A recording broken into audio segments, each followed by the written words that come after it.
I never thought I would be so sure about where gold and silver prices are going than I am right now, and they are going up.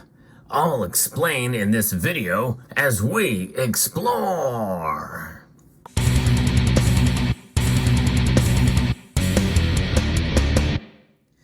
Now, as is the case with anything, I could be wrong. There are exceptions to every rule out there. But based off of the metrics that we know and have come to understand in the markets, typically whenever there's a movement in one area, like the dollar or what the Fed does, well, gold and silver move accordingly. It's like clockwork most of the time. But again, I've outlined on this channel some of the exceptions where that could be the case. But I really strongly believe that this is going to happen soon. Gold and silver are going to rise based off of a recent interview that was done by the President of the United States. Indeed. And I'm going to play a portion of it for you here later on, but it reinforces the case that I've made based off of what James O'Keefe has discovered, and that is that the Federal Reserve is, without a doubt, politicized. Now, that is a claim that was made by Donald Trump in 2016 during the debates. And whether you love him or hate him, Donald Trump was right. And James O'Keefe has proved it with some of his work that he has done, uncovering what some of these Fed people have been saying and doing. It's really what we all pretty much knew all along. And this is why I'm pretty firm in my belief that the Federal Reserve is going to lower rates before it's all said and done. And this year, I think they're going to lower rates no matter what, because some of the economic data that are coming out certainly would lead to the inclination that that's going to happen naturally, no matter what inflation does. If employment numbers do not meet expectations and we start to see GDP shrink even more, it doesn't matter what inflation does, they're going to lower rates. And I think, in a sense, it doesn't matter anyway, even if employment stays kind of where it is. And GDP stays where it is. I still think they're going to do it because they want to be able to say that the economy is doing well. And lowering rates means that it's going to increase liquidity and the velocity of money, which is going to actually contribute to inflation. But by the time the election is over, it won't matter, no matter who is elected. And again, this all goes back to the Federal Reserve being politicized, and it's unfortunate. So I'm going to play for you a portion of this interview that I think is quite telling that reinforces the case here. When I started this administration, people were saying there's going to be a collapse in the economy. We have the strongest economy in the world. Let me say it again, in the world. Although GDP last week was far short of expectations. Oh, it wasn't. Look, GDP is still growing. Look at the response of the markets. Overwhelmingly positive. Overwhelmingly positive. And one of the reasons why people feel good about it, not being as strong as it was before, is they believe that the Fed's going to respond. They hope they're going to get a rate cut. Yeah. There you go.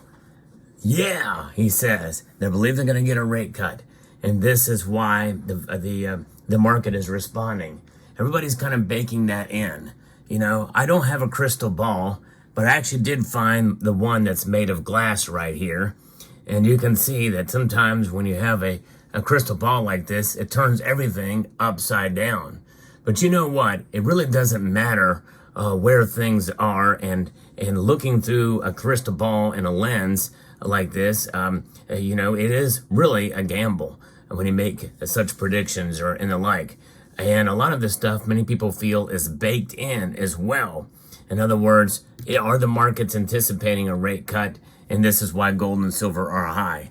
I think to some extent they are, but there's been an increasing amount of folks who've been saying that they're not going to lower rates. They're going to keep them where they are at. There are a few who think they're going to raise rates, but the Fed is political. I think I think that's pretty obvious at this point. And I think what the president just said there in that interview, which, by the way, him saying that the economy is the best in the world, that's not really saying a whole lot. It's like saying the dollar is the best currency in the world. Well, yeah, it's the cleanest of the dirty shirts in the laundry pile. It's still dirty. In the United States economy, compared to other economic situations, we really should be comparing it to ourselves and to economic activity that we've seen before. In that same interview, he said that when he came into office, inflation was at 9%. That happened well into his administration. When he came into power, inflation was at 1.9%, which is right around the Fed's target. It's still inflation, but it was still happening. And that was, a lot of it was because of decreasing economic activity. We also have to keep in mind that a lot of money was spent during COVID. A lot. A lot of that money still hasn't been distributed to the intended purpose. But it is there. And so I think that because of this, because of all of these factors, because of entrenched inflation, there's no sign that inflation is going to be going anywhere but staying where it is, or maybe ticking back a little bit, one direction or another. It's here to stay. And we just keep spinning round and around, and the Federal Reserve is too, and they're essentially going to be reacting in order to maintain their foothold on power. And so I think that means that the status quo is what everybody wants in Washington, in my view. And so therefore, I think they're going to react. I think the Federal Reserve is going to certainly lower those rates, probably likely in July or September. I think in a sense they still may do it in July, even though most of those who look at the Fed watch tool do not believe that's going to happen. But they likely will do it to give time for those rate cuts to take into effect and spur on economic activity to be able to shape a narrative. And that's exactly what they want to do. They want to shape a narrative that says that everything is okay on the current path that we are on. The Federal Reserve has been political a long time. It's just blatantly apparent right now what's going on there, and they shouldn't be. But as is the case with any large entity, such as the Central Bank of the United States, it's no surprise. This is why we hold gold. This is why we hold silver.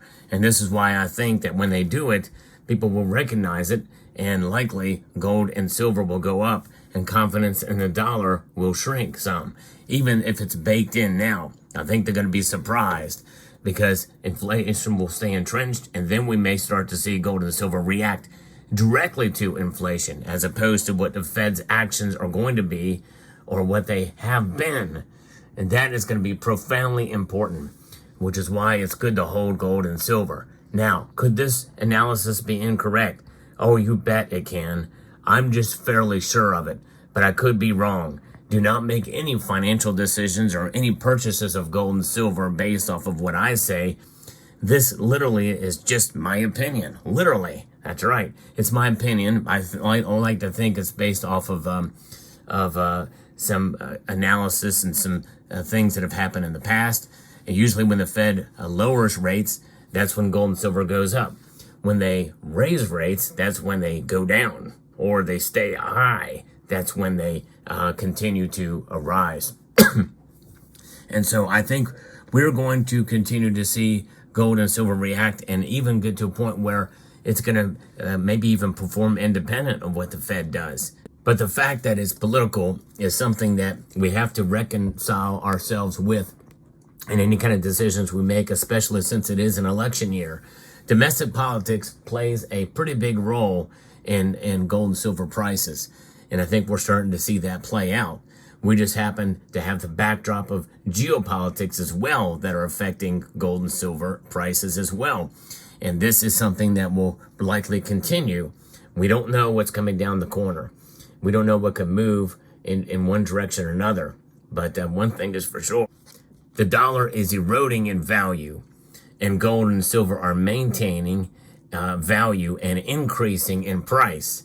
That is something that we've been seeing this year, and that is something that likely will continue likely into next year. There's a lot of unknowns no matter who gets elected. In fact, I did a video recently talking about how gold will perform and silver will perform no matter who gets elected. And I really, in a sense, think that gold is going to be fine no matter who's elected. And silver, I think, will probably not do as bad as you think no matter who gets elected. I think we're going to still see the metal perform fairly well, but just not as good as gold.